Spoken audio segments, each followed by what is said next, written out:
All right, so now we are looking at a story titled Landscape with Flatiron by Murakami.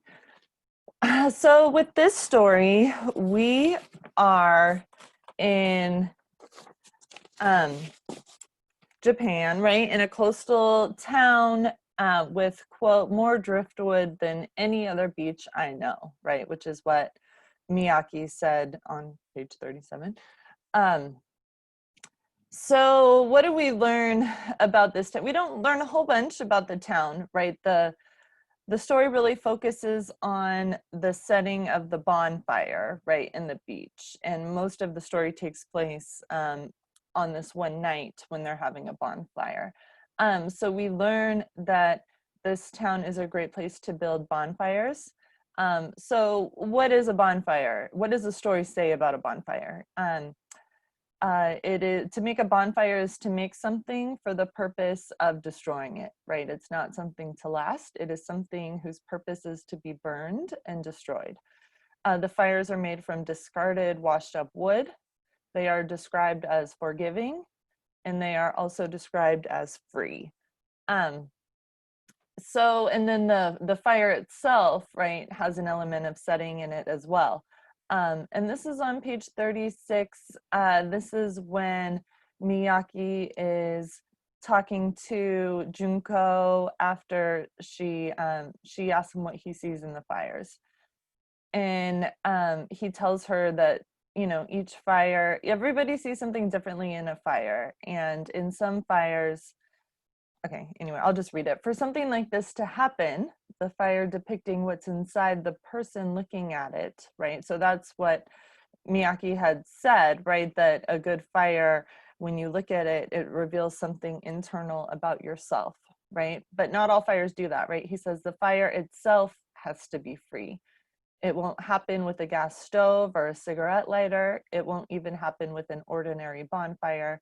For the fire to be free, you've got to make it in the right kind of place, right?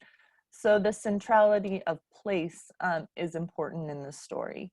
And, both of our main characters, Junko and Miyake, are both people who have left their past and they've relocated to this new place. And so that's important as well. We'll return to that with the characters. The other big part of the setting is the earthquake, the Kobe earthquake. The book that this short story came from is titled after the quake, which they're all directly or indirectly about that 1995 Kobe earthquake, which was very destructive. Over 6,000 people died. A lot were left homeless. It was very destructive. And so it had a big impact on the psyche of the people. So we also have that earthquake lingering implied in the background, the destruction of the quake and how the people live with that. We learn that the earthquake happened just a month before this story was set. And in that way, the earthquake is really symbolically connected to the fires, right? They are both very destructive, and they are also where these people go to find solace, right, after that destruction. Okay, so the characters, and this is what I just love about this story and really all of Murakami's work. There are no clear-cut answers in these stories. They are intentionally ambiguous, and I love that because every time I read it, I feel like I see something different in it and I interpret it differently. And to me, that makes for a really good story, for a writer to leave open those possibilities while also having the reader feel satisfied at the end, right? Okay, so let's look at Miyake and Junko. So they're both connected through a similar wound, right? As I've talked about before, most characters in literature, they have some kind of a wound, which is really their motivation, and it really drives their decisions in the stories. And here, both of these characters, their wound is family. And it's different for both of them. We don't learn much about Miyake's family. We learn that he is married and has 2 children, and that he doesn't live with them anymore and he's not in contact with them. But he doesn't want to talk about it. And so we don't learn a lot about it. What we do learn is that his family is connected to his dream that he tells us about, his dream of suffocating. The conversation about his family, which is on page 39, leads right into the conversation about his nightmare of being locked in a refrigerator and suffocating to death in a very awful sounding way. And so through that juxtaposition of those 2 conversations, we can infer that those things are connected, right? That perhaps he left his family because he was feeling suffocated, he was feeling like he was slowly kind of dying, and he needed to get away from that situation. For Junko, we learn a little bit more. We learn that she runs away from her family and that she writes to her mother not to look for her.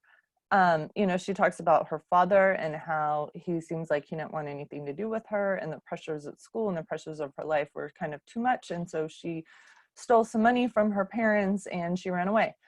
But it has left a wound, right? And when describing Junko standing before the fire, the narrator says, Junko never said much in the presence of the fire. She hardly moved. The flames accepted all things in silence, drank them in, understood, and forgave.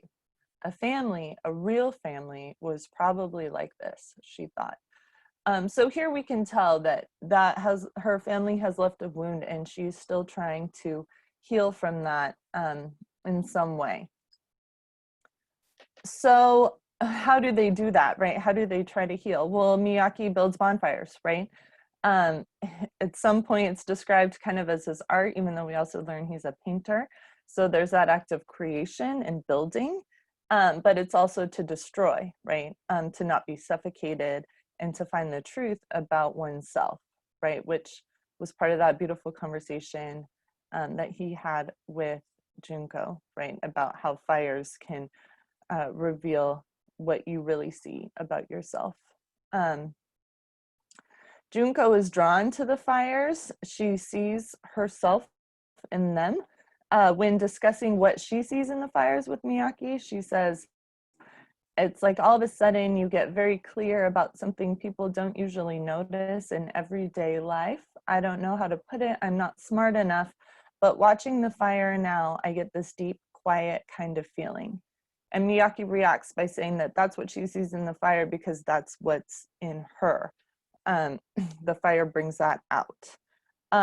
So the ending, right? So where are these characters at the end of the story? And that's kind of one of the things that I really like about this story. It's kind of a puzzle and it doesn't give us a clear answer, right? It doesn't kind of tell us how they are or where they are at.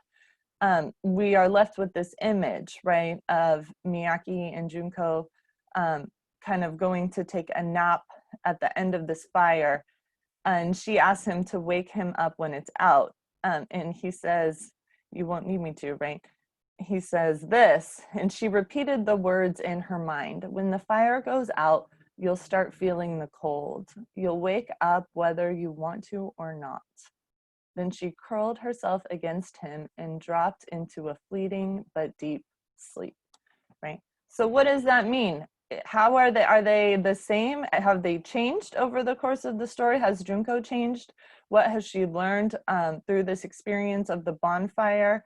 When the fire goes out, you'll start feeling cold and you'll wake up. So there's a lot of talk about death in the story too, right? And they kind of make this pact that they'll die together. But it's almost saying like life isn't that easy, you can't just decide to die, right? And when that fire goes out, right, when this warmth goes out, when this destruction goes out, maybe there's lots of different implications for the fire, you'll start feeling cold and you'll wake up whether you want to or not. So that implies that they're going to wake up, right? They're going to wake up once this fire goes out. But how are they going to be once they wake up? How are they going to be with their families? Are they going to go back to them or not? Are they going to Is Junko going to build a new family with her boyfriend? We're not really sure, right? The story doesn't really give us any clear answers. And to me, that's part of the intrigue of this story, right? So what do you think, right? When Junko wakes up, right, who is she going to be when she wakes up? Is she going to be the same person concerned about the same things? And how is she going to react to this cold? So I think it's a really compelling question that the story leaves us with. And I am excited to hear what you think about the story as well.